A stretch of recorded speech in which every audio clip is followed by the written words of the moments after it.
ആകാശവാണി കവരത്തി യുവവേദി. ആകാശവാണി കവരത്തിയുടെ യുവവേദി എന്ന പരിപാടിയിലേക്ക് ഏവർക്കും സ്വാഗതം.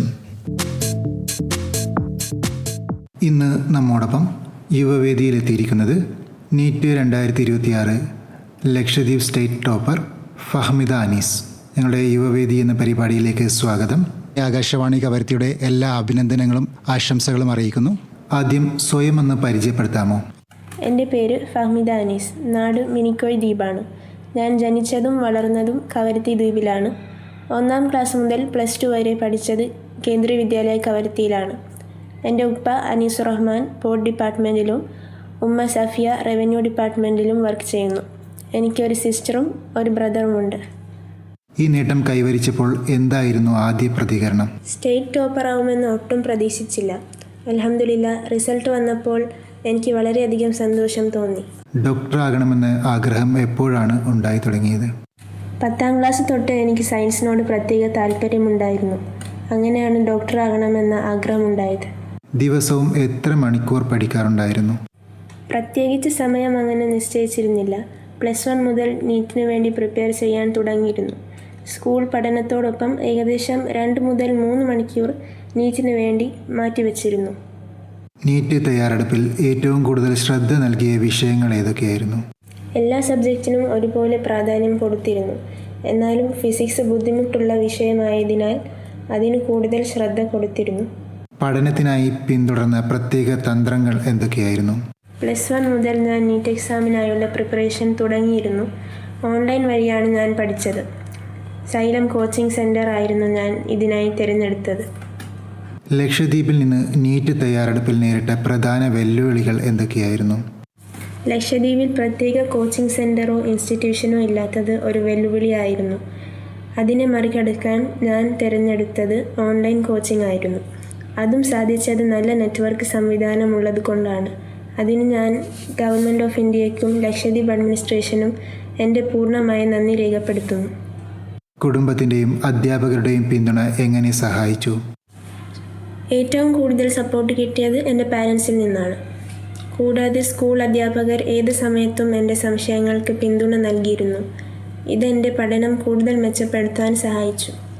സമ്മർദ്ദവും മാനസിക സംഘർഷവും എങ്ങനെ കൈകാര്യം ചെയ്തു? സ്കൂൾ പഠനത്തോടൊപ്പം നീറ്റ് പ്രിപ്പയർ ചെയ്യുക എന്നത് ഒരുപാട് സമ്മർദ്ദം ഉണ്ടാക്കിയിരുന്നു.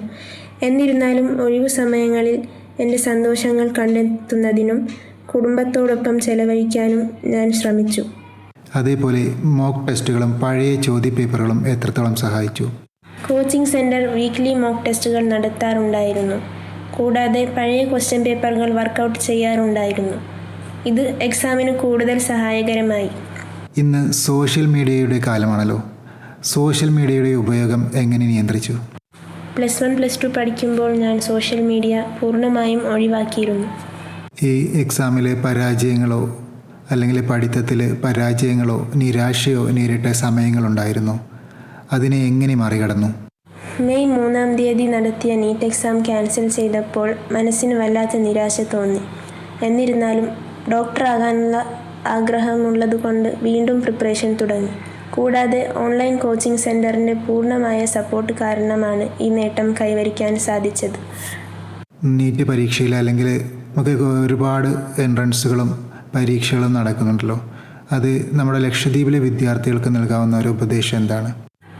MBBS പഠിക്കാൻ ആഗ്രഹമുള്ള വിദ്യാർത്ഥികൾക്ക് ഏറ്റവും നല്ലത് +1 +2 പഠനത്തോടൊപ്പം എൻട്രൻസ് എക്സാമിനായി പ്രിപ്പറേഷൻ തുടങ്ങുക എന്നതാണ് എനിക്ക് ഈ അവസരത്തിൽ പറയാനുള്ളത്.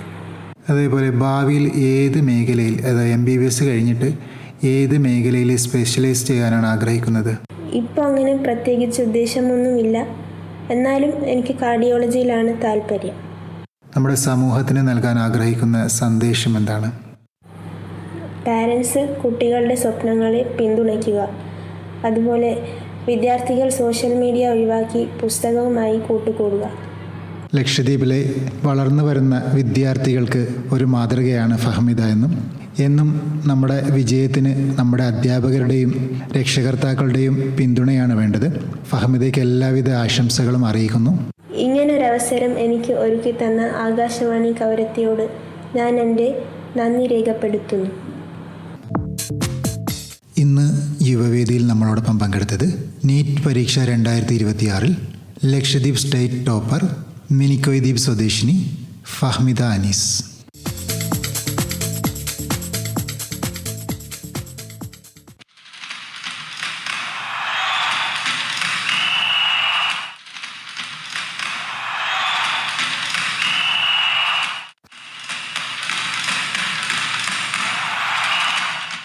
ഫുട്ബോൾ ലോകകപ്പും ലക്ഷദ്വീപും ലോകമെമ്പാടുമുള്ള കോടിക്കണക്കിന് ആരാധകരുടെ ഹൃദയമിടിപ്പ് കൂടുന്ന മഹാമാമാങ്കമാണ് ഫുട്ബോൾ ലോകകപ്പ്.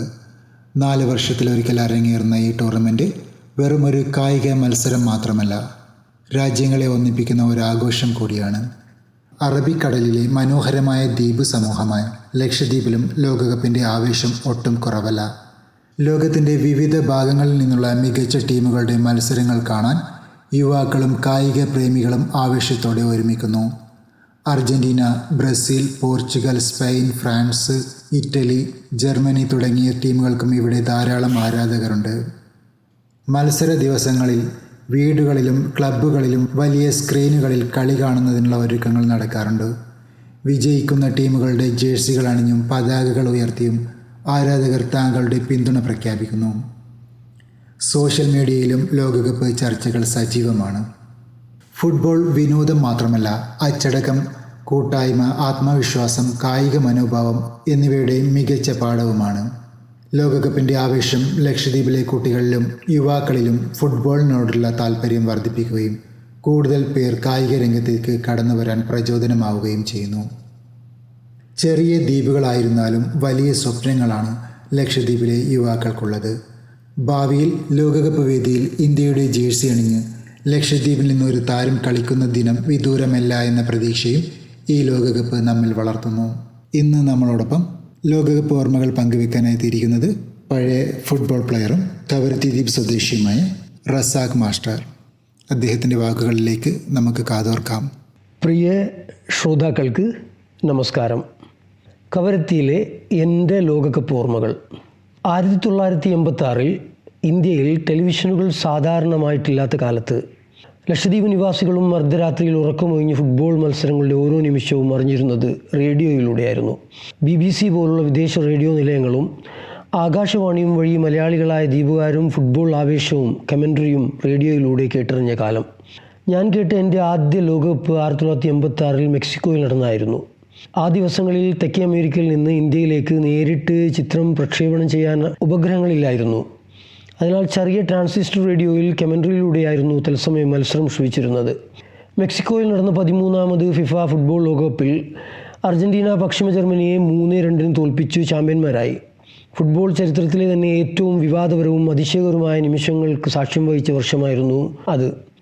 ഫാൻസ് പോരൊന്നുമില്ലാത്ത കാലം. പക്ഷേ ഇംഗ്ലണ്ടിനെതിരെയുള്ള ക്വാർട്ടർ ഫൈനൽ മത്സരത്തിൽ ഇംഗ്ലണ്ടിൻ്റെ പ്രതിരോധ നിരയെയും ഗോൾ കീപ്പറെയും മറികടന്ന് മർഡോണ അടിച്ച ലോകപ്രശസ്തമായ നൂറ്റാണ്ടിൻ്റെ ഗോൾ ഓഫ് ദ സെഞ്ചുറി ആയ സോളോ ഗോൾ ഫുട്ബോൾ മാന്ത്രികതയുടെ ഉദാഹരണമായി ഇന്നും ഓർമ്മിക്കപ്പെടുന്ന ആ ഗോളിലൂടെ ഫാൻസ് പോരിന് തുടക്കം കുറിച്ച വർഷമായി 1986 ഇതോടുകൂടി മാറി. അതേ മത്സരത്തിലെ ഫുട്ബോൾ ചരിത്രത്തിലെ ഏറ്റവും വലിയ വിവാദങ്ങളിലൊന്നായി മാറിയ ദ ഹാൻഡ് ഓഫ് ഗോഡ് എന്ന മർഡോണ കൈകൊണ്ട് ഗോളടിച്ച സംഭവങ്ങളൊക്കെയും ഞങ്ങളുടെ കാതുകളിലൂടെ ദൃശ്യവിരുന്നൊരുക്കി തന്നത് അന്നത്തെ റേഡിയോ കമൻട്രികളായിരുന്നു.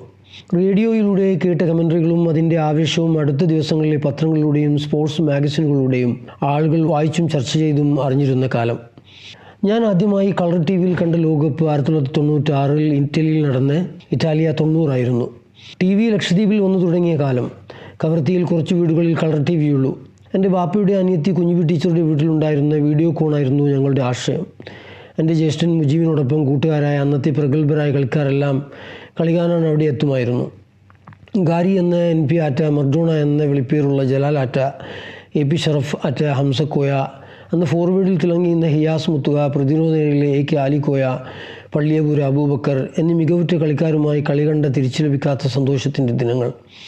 ഊർജ്ജസ്വലവും ഭയരഹിതവുമായ കളിരീതിയും ക്വാർട്ടർ ഫൈനലിലേക്കുള്ള ചരിത്രപരമായ ഓട്ടവും കൊണ്ട് കാമറൂൺ ലോകത്തെ കീഴടക്കിയപ്പോൾ 38 വയസ്സുള്ള സ്ട്രൈക്കർ റോജർ മില്ല 4 ഗോളുകൾ നേടുകയും തൻ്റെ ഐക്കണിക് കോർണർ ഫ്ലാഗ് നൃത്തം ആഘോഷിക്കുകയും ചെയ്തുകൊണ്ട് ഒരു ആഗോള പ്രതിഭാസമായി മാറിയപ്പോൾ കവരത്തിയിലും northern brothers ക്ലബ്ബിലൂടെ Cameroon ആരാധകരുണ്ടായി.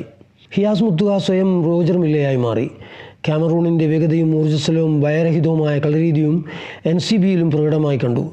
മുഹമ്മദിലൂടെ മികവിൽ Shafi, ഹിയാസ്, Jalal ത്രയം ഗോളടിച്ചു കൂട്ടിയ വർഷങ്ങൾക്ക് കാരണം 1990 കാമറൂണും വേൾഡ് കപ്പുമാണെന്ന് എനിക്ക് ഉറപ്പിച്ച് പറയാൻ കഴിയും. 1990 പശ്ചിമ ജർമ്മനിയുടെ വിജയമായിരുന്നു. മാനേജർ ഫ്രാൻസ് ബെക്കൻബോവർ ഒരു കളിക്കാരനായും പരിശീലകനായും ലോകകപ്പ് നേടുന്ന അപൂർവ നേട്ടം കൈവരിച്ച വർഷം. റോമിലെ സ്റ്റേഡിയോ ഒളിമ്പിക്കോയിൽ നടന്ന ഫൈനലിൽ പശ്ചിമ ജർമ്മനിയുടെ ആൻഡ്രിയോസ് ബ്രഹ്മെ ആത്മവിശ്വാസത്തോടെ അവസാന പെനാൽറ്റിക്ക് ഗോളാക്കി മാറ്റി നിലവിലെ ചാമ്പ്യന്മാരായ അർജൻറ്റീനയെ 1-0 പരാജയപ്പെടുത്തിക്കൊണ്ട് അവരുടെ 3ാം ലോകകപ്പ് കിരീടം നേടിയത് കളർ TV-യിൽ ഞാൻ കണ്ട ആദ്യത്തെ ലോകകപ്പ് വിജയമായിരുന്നു. 1994 അറക്കലം എന്ന വീട്ടിൽ ഫുട്ബോൾ പ്രേമികൾ വീണ്ടും ഒരുമിച്ച് കൂടിയ വർഷം. ഞാനും ഹിയാസ് മുത്തുകോയും അസങ്കാക്കട ആലിക്കോയും അറക്കലത്തിൻ്റെ വലിയ മുറ്റത്ത് ഒരുമിച്ച് കൂടിയ ഒരു കാലം. 1996 TV കുറച്ചുകൂടി വലുതായിരുന്നു. ഇറ്റലിയിലെ 10ാം നമ്പറുകാരൻ ബാജിയോ എന്ന സുന്ദരനെ ഇഷ്ടപ്പെട്ട വർഷം. 1998 ലോകകപ്പ് ഞങ്ങൾ കാണുന്നത് പ്രസ് ജംഗ്ഷനുള്ള മൈതാനത്ത് വെച്ചായിരുന്നു. അന്നത്തെ കളികൾ കാണാനായി വലിയ സ്ക്രീൻ തയ്യാറാക്കിയത് ഇറ്റലിയുടെ കടുത്ത ആരാധകനായ മലഞ്ഞിക്കൽ മുഹമ്മദിൻ്റെ നേതൃത്വത്തിലായിരുന്നു. ഇന്നും മുഹമ്മദ് അത് തുടർന്നുകൊണ്ടേയിരിക്കുന്നു. കഴിഞ്ഞ 2022 ലോകകപ്പിലെ പഞ്ചായത്ത് സ്റ്റേജിൽ മുഹമ്മദ് ഒരുക്കിയ സ്ക്രീനിൽ കളി കാണാൻ എത്തിയത് ആയിരക്കണക്കിന് ആരാധകരായിരുന്നു.